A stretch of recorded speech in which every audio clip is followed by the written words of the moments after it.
The Lifestyle Show, presented by Selina Mackenzie. Now, María Compton was born, raised and married within a strict Christian sect. With her husband, she had 6 children and raised them in the teachings of their religion. But theirs was not a happy marriage. Over the course of more than 2 decades, María was abused by him and felt increasingly trapped within the confines of her religion. After years of unhappiness and declining mental health, she left, and she's bravely here to tell her story. Thanks for joining us, María. Thank you for having me. So, for obvious reasons, we're going to keep your real identity a secret, but this was all part of the Plymouth Brethren Christian Church, I believe. That's correct, it was, yeah. We often think of these sort of sects being mainly in America, don't we? But they're quite openly in Britain now. Yeah, I think that's the biggest shock whenever I tell my story is that these people are, living amongst us, living next door to us. Yeah, absolutely. And were you born into it? Yes, yeah. There's very few recruitments. It's mostly born into. So I was 4th generation. So right. Yes, immersed and born into it. So are all the other generations of your family still there? Or are you the only one to leave? Yeah, I'm the only one to leave. I have got some cousins, both sides of my parents' families who left many years ago, who I talk about it in my memoir, how I reconnected with them in 2019. So it was 1974 was the last time I saw some of my cousins. And then, I've reconnected since I left, which has been pretty amazing, yeah. I suppose, like you say, the sect sort of lives among us, and everybody thinks that it's you've got this perfect life, but there were so many rules. I mean, you weren't allowed to cut your hair, you couldn't use computers, you couldn't watch television. So many rules I was reading about. Were you able to go to school, or were you homeschooled? At that time, as a child, I was able to go to school, but nowadays they have their own school system. They even have their own shops as well. So, but for me, yes, I went to a mainstream school, which was extremely hard, to be honest. I touched on it in my memoir, just sitting out of religious education, not being able to even watch educational television, not being able to go to swimming lessons for a time. Many things that it made it really difficult being in mainstream school. And I was classed as a bit of a weirdo, I suppose, really. Oh, yeah. So I suppose when your other classmates had religious education, did your parents tell the school that you weren't allowed to go to the classes then? Yeah, so what generally happened, certainly in primary school, when religious education came around, the teacher would ask me to leave the room. So it was already arranged with the headmaster of the school. The teachers knew about us. There was my siblings were there and some of my cousins were there. So it was sort of known and nobody really questioned it, which in this day and age, I'm sure it would be questioned. But certainly back then, it was never questioned by the teachers. And I often think now, what would they think now, looking back on it? Yeah, that's probably why they don't let them go to school now, because it would be questioned. Absolutely, yeah, that's a big thing. And also, there's absolutely no influence from the outside world then now either. When I went to school, I sort of was able to watch how the world worked. That was as much as you got, was just sort of watching what other children did, really. But obviously you couldn't immerse yourself in their world because we didn't mix with them. We didn't socialise with them. Yeah, and you as a child who was born into this just thought that was your normal life. Your religion was your religion. That's what your parents and grandparents had said. So why would you question it? Yeah, and I suppose, certainly before going to school, I didn't know any different and didn't think about it so much. As I went on into senior school, it became more obvious to me how different we were. You got bullied for it. And, just even the fact that we went home for lunch, we weren't allowed to eat or drink with anybody else apart from those who we have the Lord's communion with, you know. So yes, there's just so many things that isolated you, and as much as they could control you, even in a mainstream school, they did. And what was rapture? I read that you lived in fear of something called rapture. Yeah, so the rapture, I suppose, is what's referred to as. So, that's a belief where Christ will come down and take what they call the bride of Christ. So the bride of Christ basically is the PBCC in their minds. Sorry, the Plymouth Brethren Christian Church. So, they will be raptured up into heaven, and everybody that is ready will go. And obviously, as I mentioned in my memoir, as a young child, I never felt ready, you know. And that fear, you know, it's I realised that fear even stayed with me probably till about 4 years after my escape. Because later on we were taught that it would happen on a Sunday during the morning communion. And after I left, if I ever saw any of my family's cars or anything like that, sometimes I'd even drive past their houses to see if their cars were there. And then I would think, oh, it's okay, the rapture hasn't come yet. Oh, it must have been awful. I can't imagine. I mean, you were growing up and you were just indoctrinated into it all, wasn't you? Yeah, I mean, people talk about brainwashing, but I would like to say talk about it more as a conditioning. You know, brainwashing, you knew something before and then you were brainwashed into something, whereas the life of Plymouth Brethren Christian Church is conditioning from birth. That's the whole idea of it. So you don't know anything else. And it's really, I think that's what makes it so much harder when you do escape is to get that conditioning out of you. Certainly for me, you know, I was 44 when I left. So, it's not been easy. I'm sure. And I know that when you were still in your teens, actually, late teens, you married a man you barely knew. So was it an arranged marriage? I wouldn't call it arranged, but the rules really were that boys and girls didn't mix. So we didn't tend to talk to the opposite sex much. Maybe in a group setting we would sometimes.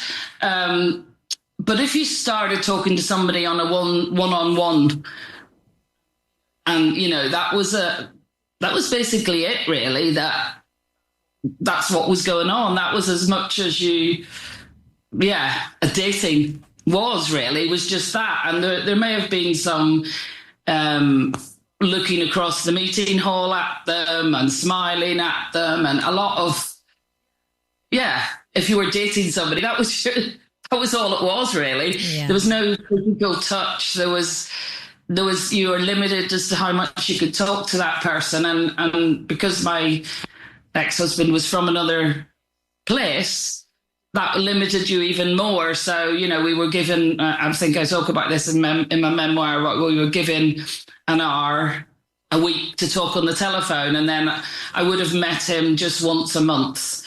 But like I say, you were never allowed to be on your own with him, with who you were going to marry. Yeah. And you know, in fact, he never actually asked me to marry him. It was just a foregone conclusion that once we started talking in that way, that's what would happen. So yes, I did. I barely knew him, but on the other hand, because we all grew up in the same culture, you had a sort of trust, and I think that's, you know, where you can't trust people just because they've been in the same culture, you know. And I didn't know this man, and then even when, you know, some of the things he did, I didn't know if that was maybe what was happening in everybody else's marriage, you know. Yeah, I was going to ask you that, actually, because I know, I won't go into details, but I know he was very violent, very aggressive, and he abused you. Is that how men were taught to think about women, or was that just him? I think it was more extreme in his case. I think his upbringing of his parents was more strict, shall we say, than some. Because I wouldn't say my own parents have had an unhappy marriage like me. So I don't think it's everybody. I do think that there's a lot of it in there that we don't know about. But certainly, I would never say that about my parents. They had a loving relationship. Yes, the man has always got control over the woman, but in the extent that I talk about, especially sexually, with my ex-husband, I wouldn't say that's the case for everybody. And I suppose with my memoir, you know, the story is my story and what happened to me. I'm not saying that that's happened to everybody in there. It is my story and what happened. Yeah. I'm just wondering if you could have gone to somebody, if you could have gone to your parents or somebody else within the faith, or would they have just said, well, you know, you're married to him, it's up to him what he does? Yeah, I mean, in the latter years of our marriage, certainly I did go to my parents, but the rules are that parents mustn't interfere in marriages with their children. So their hands were tied, you know, there was very little they could do. You know, the time when they did take me away from the situation, but they had to put me right back in it, you know. And even since I've left, you know, in the early days when my parents were still trying to get me to go back, I remember my father shouting at me and saying, sort your marriage out, you know? Right. Well, it's not, yeah. Yeah. You know, it's not like that.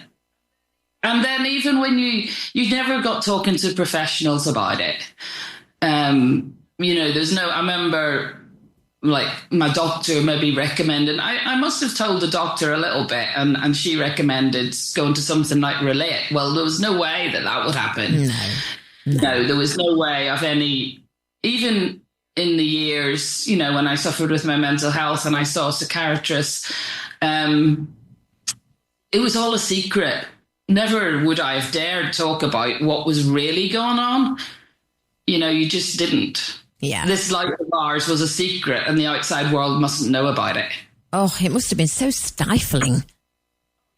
Oh, yeah, unbelievable. Yes. Yeah. Yes. I mean, the longer I'm away from it, the more I realise that. And yeah, how crazy it was in a way. Yeah, you don't always see these things when you're in it. It's not till you're on the other side and you see things from another point of view. And I know exactly what you mean by that. But you did go on to have 6 children, I'm assuming with that husband. Yes. So you must have stayed. Did you say you left at 44 and you got married at 18? So you stayed quite a while. Oh, yeah, yes. Yeah, we were over 25 years married, yes. Yes, well, I suppose, well, there's no contraception, so, you know, you were very much controlled in that way as well. Yes. So children did come along quickly. And, of course, once the children started coming, that just made it harder. You know, you were much more tied.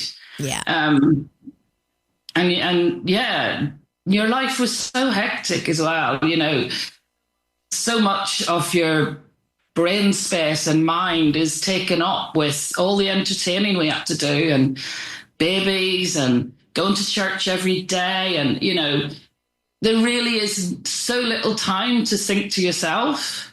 And then added to that, there's, you know, alcohol consumption. And yeah, and again, I suppose that's the whole idea, is that you don't have time to think or plan or, yeah. And I suppose it just gets to a point, certainly for me, it got to a point at the age of 44 that it was life or death for me. Yeah. What was that point, Maria? What made you suddenly decide, I can't do this anymore, I've got to leave? Because it's actually, I think, a very brave decision.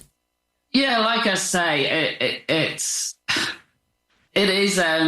life or death, and it certainly was life or death for me. It was that consideration of ending everything, of ending my life, of ending everything, and I was so close to that because I couldn't see a way out. And it was that there was just some voice said to me, there is another way, and it was so liberating. Once I came to that, I could never. Nothing would turn me back. It was, you know, people say, oh, you're so strong. It was just once I saw that, there was actually another life, that it just, I can't even describe the feeling that was, especially the feeling of freedom. I remember people in the shops commenting, you don't just look different because your hair's shorter and your makeup's done, but your head's lifted up and you've got a smile on your face. And that, that's exactly it. But I think, well, certainly for me, and for many that I know that have left, it is that facing death, really. Yeah, that was the last straw. How did you physically do it? I mean, do they allow you to? Are you allowed to leave, or did you have to sort of do it in the dead of night so that you could escape? No. I mean, to start with, I did think, I thought maybe somebody will have to kidnap me, or I really didn't know how I was going to get out. And, I was in quite a lot of torment over that time of how I was going to actually do it. But in the end, I just knew I couldn't walk out my front door away from my children. I never, ever wanted them to say I left them. And so it was a case of just saying, this is over. The marriage is over, but not only that, I'm over this whole thing. I can't go to another meeting. I'm done. And once those words came out, the liberation again, the power that I felt, there was no going back on it once the words were said. And then it ended up totally unexpected to me that my so-called priests came and said, would it help if my ex-husband moved out of the house? I think they felt that maybe just some time away and I would come to my senses. But that was ideal for me, because then, he was out of the house and I was left with the 6 children. So you with your children now? You are with your children? No. So very quickly, the oldest 3, who were well in their 20s at this time, they left me. That I'm not saying they left me in that was what they really wanted to do, but they were coerced into leaving me, is what I would say now. They couldn't live with somebody that was, walking around wearing trousers and, going out on dates with men and wearing makeup and, just trying to live life as a normal worldly person, as they would call it. So they just, it wasn't really an option for them in the eyes of the sect. And so the first 3 left. Well, first 2 of them left quite quickly. And then my eldest stayed for a little while, and then he also left. And I do speak about in the memoir what each of those leaving was like. Then I did, through the courts, I managed to get custody of the other 3. And they were permitted to live with me by law till they were 16. But again, gradually, once they were over the age of 16, they were also coerced into leaving me, They went back to the faith, I suppose. Well, I suppose it was difficult because of the ages they were. I felt that, they were in their early teens. It was a massive disruption for them, as you can imagine. It was, life-changing. One thing, the marriage was over, but for me to actually leave everything that I'd known, I think that was the biggest shock for them. And I didn't stop them going to the daily meetings. I didn't stop them going to the school because I felt that would be more of a disruption. Whether, looking back, I could have done more is difficult to say. I suppose I was doing the best I could at that time. Of course you were. I can't imagine what you must have been going through. And are you in touch with any of your family, your parents, or none of them in touch?